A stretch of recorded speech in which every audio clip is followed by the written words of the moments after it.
प्रधानमंत्री के तौर पर नरेंद्र मोदी तीसरी बार रविवार को शपथ लेने जा रहे हैं। हमारे साथ हरियाणा से राज्यसभा सांसद सुभाष बराला जी हैं। बराला जी, लाजमी है कि एनडीए का नेता चुना गया है, प्रधानमंत्री के तौर पर तीसरी बार शपथ लेने जा रहे हैं। क्योंकि जिस तरह से उनको एनडीए का नेता चुना गया, प्रधानमंत्री के तौर पर शपथ लेने जा रहे हैं, क्या लग रहा है कि आने वाले 5 साल किस तरह बीतेंगे?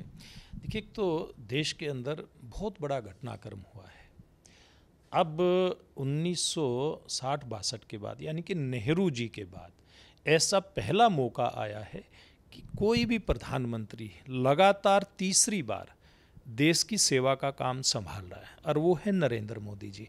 और एक ये भी बहुत बड़ी बात है इस देश के लिए कि गैर कांग्रेसी कोई भी सरकार लगातार तीसरी बार इस देश के अंदर सत्ता में आ रही है। ये कोई छोटी बात नहीं है, ये बहुत बड़ी बात है प्रत्येक भारतीय जनता पार्टी के कार्यकर्ता के लिए भी और देशवासियों के लिए भी, जो देश का कल्याण चाहते हैं, जो देश को पूरी दुनिया के अंदर उभरता हुआ देख करके खुश होते हैं, यानी कि जो राष्ट्रवादी लोग हैं, ऐसे लोगों के लिए बहुत बड़ी बात है। और कल का दिन बहुत बड़ा दिन था, क्योंकि एनडीए के नेता के रूप में आदरणीय नरेंद्र मोदी जी का चुनाव हुआ और कल वो देश में प्रधानमंत्री के रूप में तीसरी बार शपथ लेंगे, तो बहुत बड़ा दिन कल देश के लिए होगा।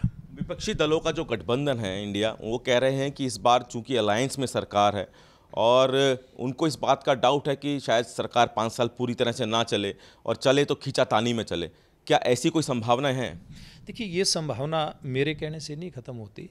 ये संभावना कांग्रेस पार्टी ने इस प्रकार की बातें खड़ी करने का जो प्रयास किया, भाई ऐसा हो सकता है स्थिर सरकार होगी कि नहीं होगी, लेकिन उन्होंने जवाब कल देख लिया।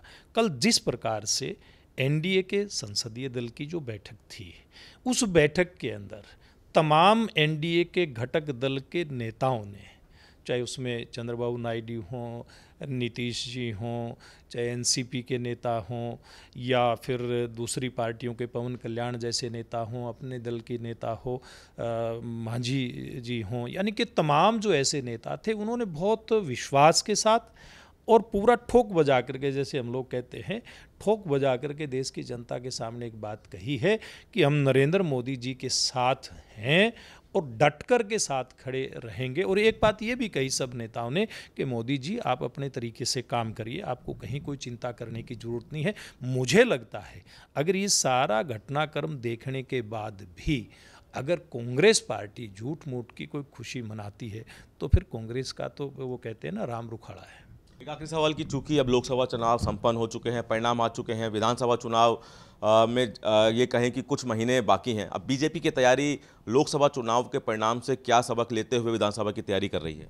देखिए, निश्चित रूप से हमने अपने चुनाव परिणामों की समीक्षा तो अगले दिन से शुरू कर दी थी हमने, और हम लोग जो भी वर्तमान का राजनीतिक परिदृश्य है, हम तो बूथ के ऊपर टारगेट करके चलने वाली पार्टी के कार्यकर्ता हैं, हम तो उसके आधार पे सारी बातों का विश्लेषण करते हुए अपनी रणनीति बना करके काम करेंगे। और भारतीय जनता पार्टी की जो टीम है, वो कांग्रेस की तरह एक दूसरे की टांग खिंचाई नहीं करती। कांग्रेस पार्टी की टीम तो अब ये मुख्यमंत्री कौन बने, इस बात की लड़ाई में उलझी रहेगी। और भारतीय जनता पार्टी के सब नेता कार्यकर्ता इकट्ठे होकर के कैसे केंद्र की जो सरकार नरेंद्र मोदी जी के नेतृत्व में एनडीए की सरकार जो बनी है, भारतीय जनता पार्टी की सरकार बनी है, इसकी नीतियों को कैसे लोगों तक लेकर के जाया जाए, कैसे जन कल्याण के काम हों, कैसे विकास के मामले में हरियाणा प्रदेश की जो एक मजबूत नींव रखी गई, इसको और आगे बढ़ाया जाए, इस काम में लगेंगे। निश्चित रूप से हरियाणा की जनता इन परिणामों के आधार पर भारतीय जनता पार्टी को भविष्य के अंदर आशीर्वाद देने का काम करेंगे। बहुत बहुत शुक्रिया। तो बीजेपी का कहना है कि चुनाव परिणाम के अगले ही दिन से उन्होंने विधानसभा चुनाव की तैयारियां कर दी हैं। एकजुट होकर चुनाव लड़ने की बात के साथ साथ जो लोकसभा चुनाव में परिणाम आए उसकी समीक्षा का भी पूरा ध्यान रखा जाएगा। कैमरामैन प्रियदर्शन के साथ दिल्ली से सूर्य समाचार के लिए विनय सिंह।